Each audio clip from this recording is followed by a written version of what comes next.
In this video, you'll learn how to update your availability on Wecasa. This guide will help you modify your booking requests, whether they are pending or confirmed, ensuring you can manage your schedule effectively.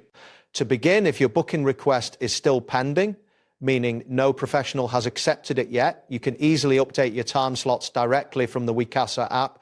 Open the app on your device and log in if necessary. Once you are on the home screen, look for the option to view your bookings.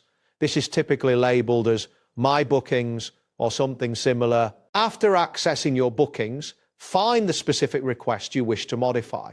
If a booking is pending, you will have the option to change dates, times, or even add alternative slots. Select the booking and tap on the option that allows you to edit or update your time slots.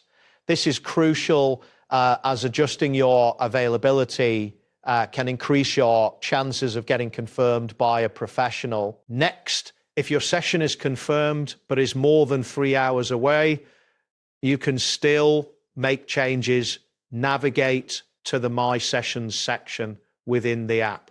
Here you will see a list of your confirmed bookings.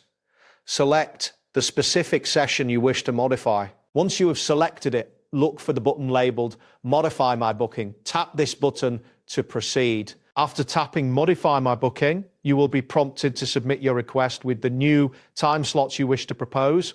Keep in mind that your professional must approve these changes, so it's advisable to communicate any necessary adjustments directly with them. This ensures that both parties are aligned on the new schedule. If your session is starting in less than 3 hours, modifying it yourself is not possible. In this case, your professional would need to make any updates from their end. However, both you and your professional must agree on any changes before they can be applied. Be sure to discuss any necessary adjustments with them promptly to avoid any confusion as the session time approaches. That's it for this tutorial. Thanks for watching, and see you in the next one.